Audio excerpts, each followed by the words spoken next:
Tu t'es retrouvée à jouer ce rôle-là, finalement, en tant que garde d'enfant à domicile, parce que tu as donné du cœur, en fait.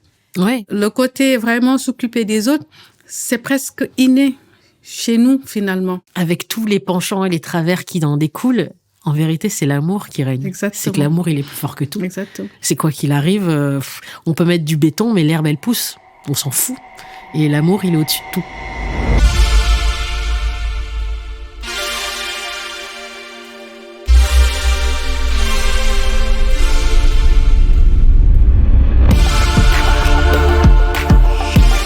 L'amour et la tendresse comme étendard dans le film Les Femmes du Square du réalisateur Julien Rambaldi.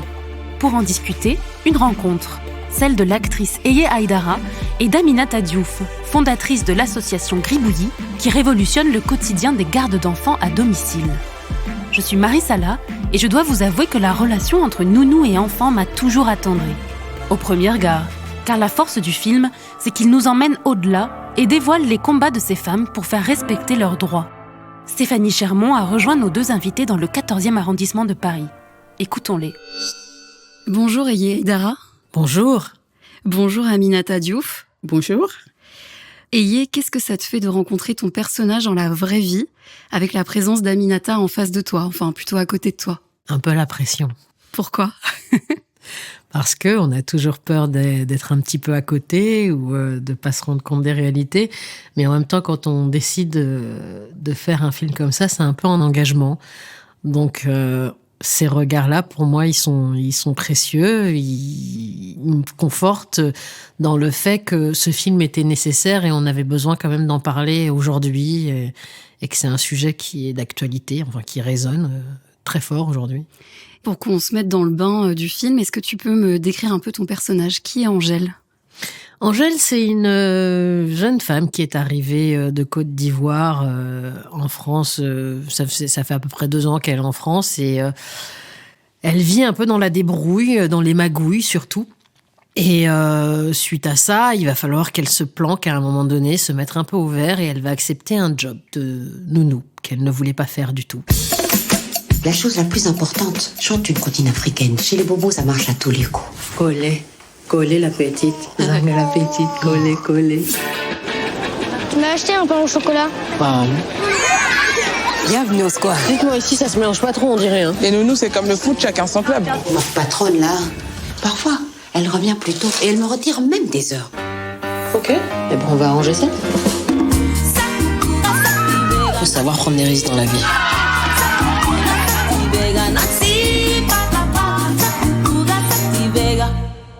Ce sont des femmes qui ont des valeurs. Là où vraiment elles ne voient pas ce côté, on va se lever pour aller à la bataille, c'est qu'elles n'ont aucune visibilité, justement, du monde qui tourne autour d'elles, justement les acteurs qui peuvent les aider justement à faire cette bataille-là. C'est des femmes qui se sentent seules, qui ne savaient pas. Moi, à l'origine, j'ai travaillé pendant plus de 5 ans avant de me rendre compte que des formations existaient pour moi, pour me former, alors que si j'étais formée, j'aurais pu améliorer ma façon de faire, ma façon de voir les choses et de mieux accompagner les parents, même si j'ai de l'expérience et que je sais que je le fais assez bien en tant que déjà maman. Donc, les gardes d'enfants, souvent, sont des mamans qui ont déjà vécu, qui ont de l'expérience, qui vont au domicile de ses parents, souvent, qui sont jeunes, en fait, finalement, qui viennent d'avoir un bébé. Ces professionnels ne sont pas seulement des gardes d'enfants. Elles sont vraiment aussi sur le côté parental. Elles sont vraiment dans le soutien familial. Donc, elles, presque, je peux même dire qu'elles sortent de leur rôle, le fait d'accompagner le bébé lui-même. En fait, finalement, elles vont accompagner toute une famille. Un samedi par mois, dans le 19e arrondissement de Paris, des nounous philippines viennent chercher de l'aide auprès d'une de leurs compatriotes, une ancienne garde d'enfants devenue syndicaliste. Vous avez de la chance, vous gardez que des enfants à domicile, vous travaillez pas vraiment. Premier mois, donc pas de salaire. Le deuxième mois, pas de salaire non plus. Donc quand on a commencé à parler, du coup j'ai plus eu les enfants, j'ai reçu ma lettre de licenciement. Et même en ayant gagné au prud'homme, j'ai pas été payée. Aminata, est-ce que tu as des points communs avec le personnage d'Eye, avec Angèle? Comment t'es devenue nounou? Alors, moi, je suis arrivée en France très tôt. Je me suis retrouvée maman très vite. Donc, je me suis mariée très vite, je suis devenue maman. Et après ma première fille, je suis retournée au lycée professionnelle, bien sûr. Hein. Et donc, j'ai commencé à vouloir être dans le commercial, mais bien sûr, j'ai un CAP vente. C'était quelque chose qui nous permettait quand même d'aller dans les grandes enseignes pour travailler. Et très vite, je me suis rendu compte que les créneaux d'horaire ne me convenaient pas en tant que maman, parce qu'il fallait commencer tôt et finir tard. Après ça, j'ai arrêté ce travail en tant que vendeuse, mais l'idée d'aller chez une famille garder un enfant, en aucun cas m'est venue à l'esprit. Je suis tombée sur une annonce et ça a été une belle rencontre avec une famille extraordinaire avec qui j'ai grandi dans ce métier-là. C'est comme ça que je suis tombée dans le métier de la garde d'enfants à domicile et depuis, je grandis avec. Ayez, ton personnage... qu'on, sans spoiler dans ce podcast, on essaie de vraiment jamais spoiler le film, mais à la base, elle devait pas du tout être nounou. Un peu comme Aminata, c'était pas inné, direct, tout de suite d'être nounou. Ouais, effectivement. Tout comme Aminata, c'était pas son choix de, comme elle dit, de garder les enfants des autres. Elle est pas venue là pour garder les enfants des autres. Et Angèle, on va pas spoiler le film, c'est vrai. Mais il y a un côté aussi dans son intimité qui est assez important, qui a une incidence sur la voie professionnelle vers laquelle elle se tourne. Au départ, effectivement, c'est une vendeuse. Elle vend des sacs comme ça à l'arrache à Porte de Clignancourt. Ah, et Aminata. Porte de Clignancourt, ça vous dit quelque chose? Oui, ça me dit quelque chose parce que en regardant le film, j'ai eu des souvenirs. En fait, elle m'a fait remonter dans le temps aussi.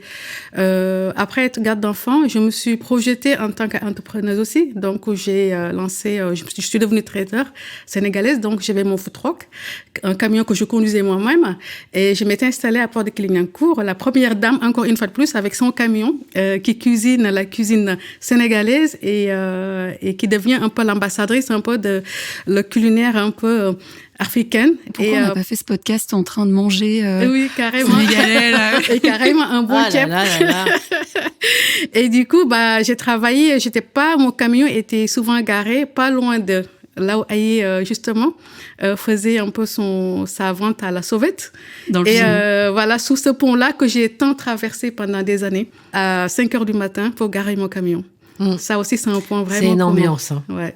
C'est une ambiance particulière. Nous, on a été très tôt aussi le matin. Exactement. On était pendant le confinement, mais il y a forcément toujours des gens qui essayent. C'est la vie de cette femme, en tout cas, c'est la débrouille. Au départ, elle est vraiment dans la débrouille. Donc, elle croise des gens aussi qui sont dans la débrouille. On en a croisé aussi, nous, et je comprends que ça résonne et que ça fasse quelque chose. Ouais. Et nous, ce qu'on adore dans ton personnage, avec Marie, qui co-anime normalement ce podcast, aujourd'hui je suis toute seule, mais elle est là, présente avec nous, c'est ta verve, ton énergie de ce personnage qui ose un peu dire tout haut ce que tout le monde pense tout bas. Effectivement, ouais. Angèle, elle a beaucoup de tchatch, elle a un grand sens de la répartie, elle réfléchit vite, elle parle vite aussi, ça peut lui desservir souvent. Mais ça l'aide aussi à avancer, ça la maintient aussi debout beaucoup, je pense. Je pense que c'est aussi une arme, une protection, ça tchatche. Et elle en fait part aux autres, elle en fait profiter aux autres aussi, mais ça peut aussi la desservir, comme ça peut desservir les autres. Donc c'est quelqu'un qui est pas dans la canalisation, mais en même temps qui est très volontaire et très généreuse. Et vous avez déjà été nounou, donc? Oui, bien sûr. Je me suis d'abord occupée de la petite Cynthia, toute mignonne, un peu peste parfois, il fallait la recadrer, mais j'ai eu des triplés aussi. Ah oui, quand même. Oui, il fallait être sur le pont. Et les bébés? Les bébés? Vous vous êtes déjà occupée de bébés? D'ailleurs, je vous ai pas demandé, vous avez des enfants? Oui, une fille et un garçon. Mais ils sont pas à Paris. Madame, si je vous recommande Angèle, c'est parce qu'elle est très professionnelle et très douce. Bien sûr, on n'osera jamais dire les choses à voix haute si on sent qu'on risque de perdre son emploi. C'est clair, on a toujours cette peur, en fait, d'avancer trop vite. Limite, il faut tout négocier, en fait, même si on sait que la personne qui est en face de nous est en tort. Vraiment, on essaie vraiment de maintenir son travail parce que tout simplement, tu as une famille à nourrir. Et ça fait partie d'un secteur où peut-être il y a moins de chômage, où tu peux s'accrocher pour survivre. Et peut-être même on reviendra dessus. Ces femmes-là, souvent, c'est des femmes aussi qui ont des attaches dans leur pays, qui ont des enfants, qui ont des familles, qui comptent sur elles. Ce n'est pas des femmes, finalement, qui amassent de l'argent comme on le pense, en fait. Elles vont vraiment... c'est une mission qu'elles ont, finalement, sans le savoir, c'est d'aller chercher pour vraiment subvenir aux besoins des autres. Une femme qui fait 50 heures par semaine, qui n'a qu'un repos le samedi. Et ça, cet aspect-là est tellement invisible dans ces sociétés-là, mais nous, on le voit, on le sent parce qu'on vit avec ces femmes-là. Et on sait qu'est-ce qu'elles donnent dans ces sociétés. Et je peux te dire, au-delà de ce qu'elles ramènent à ces familles-là, vraiment, ces femmes sont des vraies battantes. Il y a vraiment un travail à faire là-dessus et c'est chouette que des associations comme ça existent pour nous accompagner, puisque après, voilà, je sais que je suis maman aussi, que j'ai eu affaire au fait de chercher des gardes pour mon fils et ça s'est avéré pas si facile que ça. Pourquoi ? Parce que c'est déjà, comme on le dit justement, confier son enfant, c'est compliqué. Moi, j'ai une maman, j'ai de la chance que ma mère ait pu m'accompagner dans les premiers mois. Ça, c'était chouette. Mais après, voilà, trouver la bonne personne, trouver la personne disponible comme nous on l'entend. Moi, en plus, je fais pas un métier facile, donc j'ai des horaires, j'ai des déplacements. Et voilà, trouver quelqu'un qui soit apte à me suivre dans ça, à m'accompagner, c'est dans l'ordre de l'impossible, en vérité. On demande beaucoup de sacrifices aux gens et forcément, on est aussi touché par ce que les gens font pour nous. Et il faut l'accepter, ça aussi. Donc ça, je sais que ça a été des moments compliqués. Et puis après, quand on est chez des gens qui ne sont pas forcément professionnels, ça aussi, c'est compliqué. On attend quelque chose de professionnel, mais en même temps, on va pas chercher des gens professionnels. C'est tout un accompagnement qu'on n'a pas et qui manque. Aminata, on parle pas souvent des gardes d'enfants, on parle pas souvent de ces sacrifices dont on parle là, qui sont... C'est pas que des femmes, c'est des parents. Il y a vraiment ce côté, la tristesse qu'on sent dans le film de chaque personnage à tous les échelons, que ce soit les familles qui sont quand même un peu plus fortunées. Il y a aussi cette question-là, la question du logement, la question effectivement d'avoir peut-être une famille qui n'est pas là, enfin de devoir travailler pour soutenir une famille ailleurs. Comment le cinéma pour toi, ou ce film vraiment va soulever tous ces problèmes et mettre un peu en lumière tout ça? J'espère que ça ne sera pas le dernier film qui sera tourné par rapport en tout cas à ce secteur-là. Et bien sûr, après, aujourd'hui, on peut dire tous les secteurs du service à la personne et tout est concerné. Hein. Tout ce qui tourne autour de la petite enfance, les personnes âgées, que ce soit au niveau de la santé et autres. Bien sûr, c'est toujours des secteurs qui sont souvent oubliés quelque part, entre guillemets, par rapport à ce qu'ils donnent à la société. Nous, ces femmes-là, dont j'en fais partie, les gens ne nous rencontrent que dans nos QG. Le seul QG qu'on a, c'est au square. Donc, on nous croise là-bas. Souvent, on n'a pas forcément de très beaux clichés. Souvent, c'est le film le montre, hein, cette femme qui vient récupérer son enfant parce qu'elle estime que voilà, son bébé était sur la poussette, que la garde d'enfant doit le mettre... Vous voyez, ça, c'est des scènes qui arrivent. Ça, c'est vrai, ça se passe comme ça dans les squares. Il y a certains parents aujourd'hui même qui se mettent à se cacher, à filmer. Ah bon? Carrément, des gardes d'enfants, il y a tellement de pression qui se passe aujourd'hui actuellement. Nous, dans notre association, c'est des sujets qu'on travaille beaucoup. On accompagne beaucoup les gardes d'enfants dessus, mais il y a une telle pression de plus en plus qui fait qu'en fait, en plus le Covid qui est arrivé. Est-ce que ça a précarisé aussi l'emploi? Le Covid, la situation sanitaire? Oui, parce que dans le sens où, du moment que le télétravail existe aujourd'hui, ça va avoir un impact, ça c'est clair. Parce que si les deux parents sont là, ils vont s'arranger pour garder l'enfant une partie du moment où la garde d'enfant devait être là. Donc c'est encore, une fois de plus, c'est un secteur qui va complètement bouger, mais le besoin de ces femmes est toujours là. Parce que comme elle le disait tout de suite, ces femmes vont répondre à des besoins atypiques. C'est un secteur qui aura besoin qu'on le revoie et qu'on le réorganise en fait. Et que les parents ne savent pas finalement comment s'organiser. C'est quand même assez compliqué aujourd'hui de partager son appartement avec sa garde d'enfant qu'on n'avait pas l'habitude de voir. Pardon, Maître Sarr, c'est moi. Asseyez-vous, je vous en prie. Je voudrais déjà vous remercier de ces précisions et de votre sincérité, Maître Ndiaye. Sachez que je ne suis en aucun cas insensible à la situation de votre ami. Et si cela peut vous rassurer, mes clients souhaitaient simplement que nous nous rencontrions afin d'établir un cadre de négociation raisonnable pour régulariser la situation de Madame Ouattara. Ok, cool. M'attendez pas à tomber sur un avocat sympathique. Comme quoi tout arrive.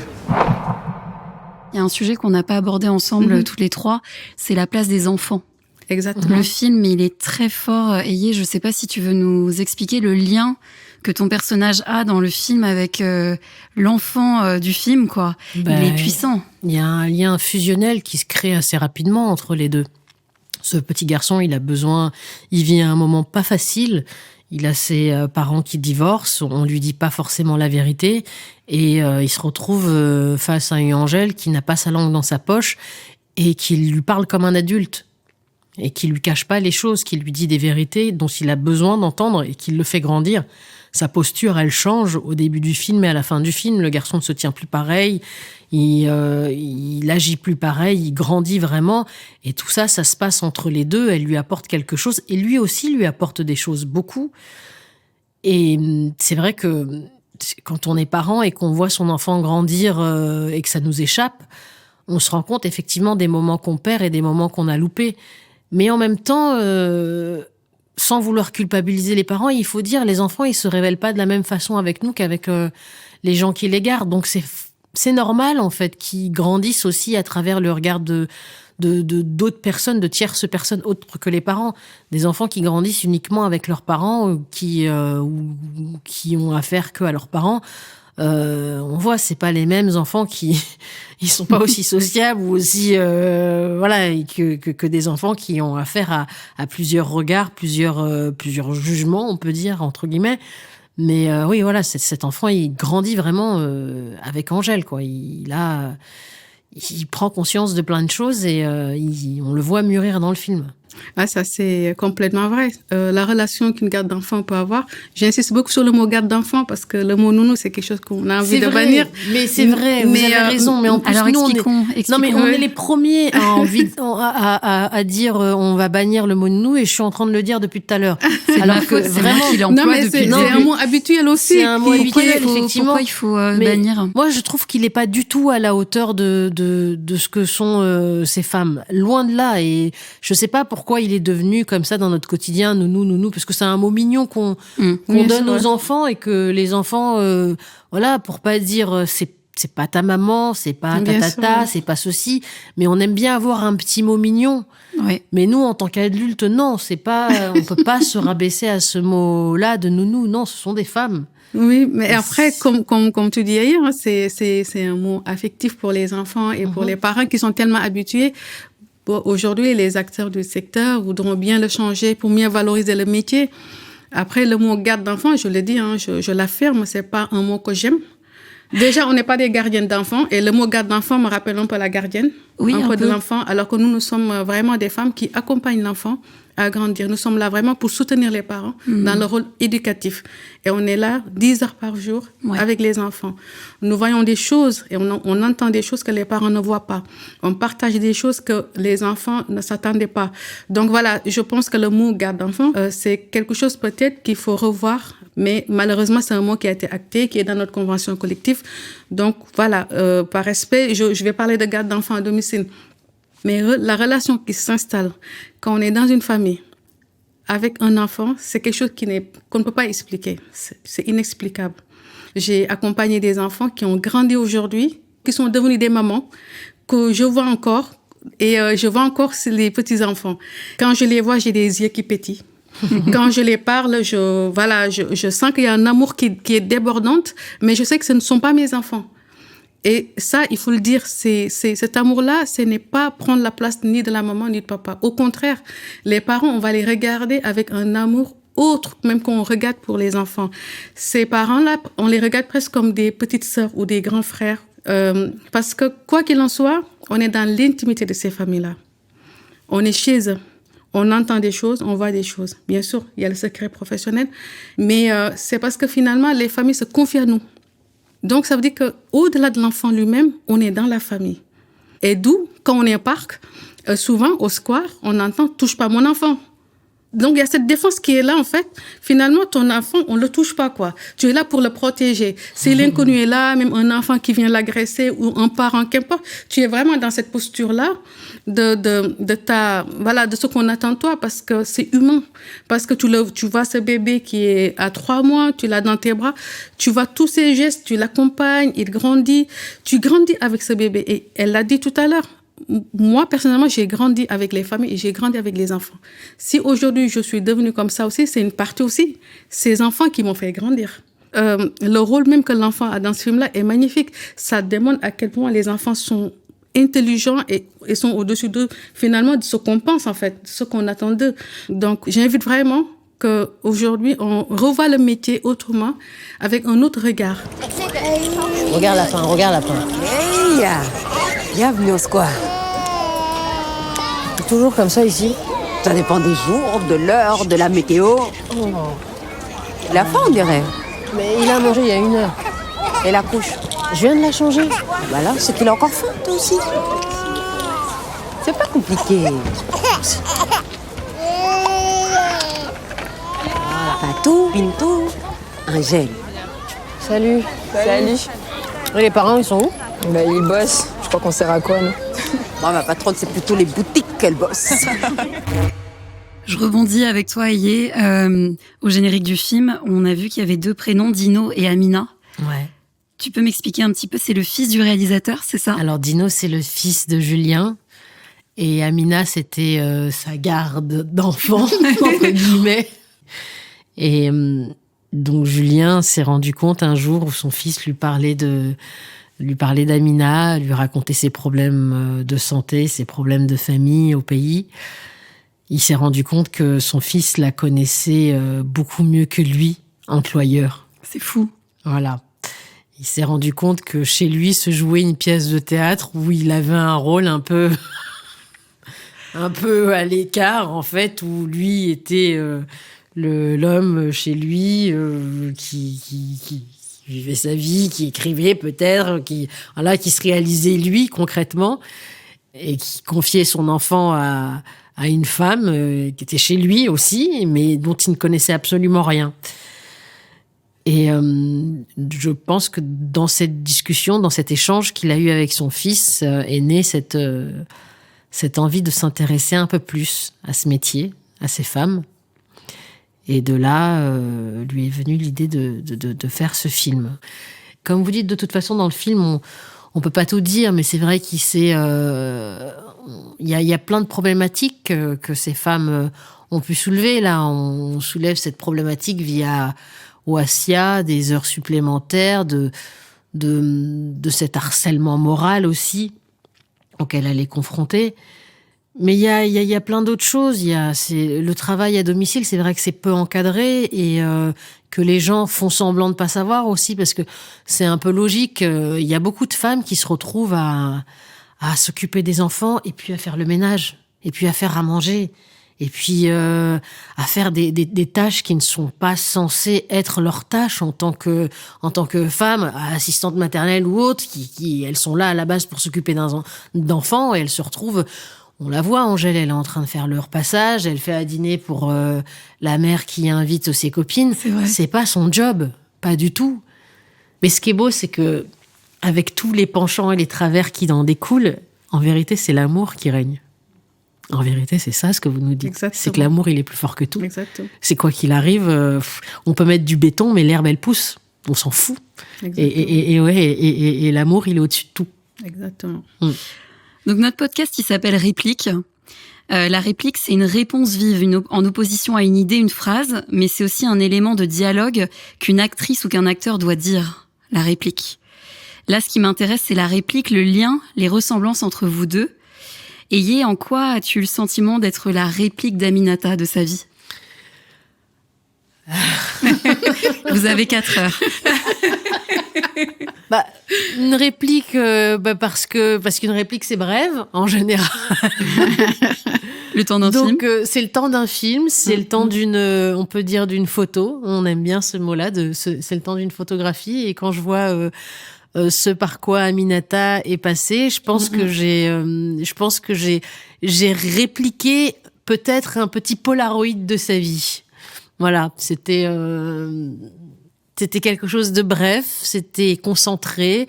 Et je pense que voilà, l'image, même si elle est figée, je pense qu'il y a moyen de voir tout ce qui bouge derrière. Voilà. Dans le film. Aminata, en quoi, toi, tu as l'impression d'être la réplique du personnage d'Eye, de Angèle? Moi, je dirais, il y a ce soutien, finalement, de la famille. Elle soutient quand même la maman, malgré tout, hein, sans même le savoir, finalement. Je dirais dans le film.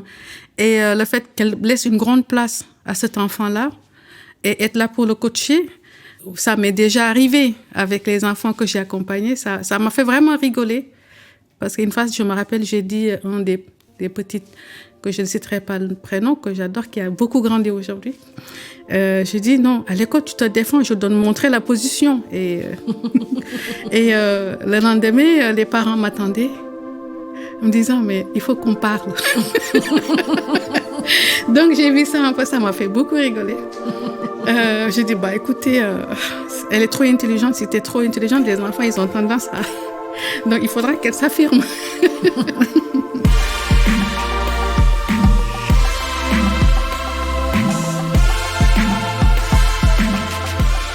Vous venez d'écouter Réplique, le podcast de Canal+, qui questionne la relation entre fiction et réalité. Cet épisode est produit par François Saltiel chez Art Devoir et est réalisé par Nico Bergman sur une idée originale de Steph Chermont et Marie Sala. N'oubliez pas de vous abonner à notre podcast et à lui donner plein d'étoiles.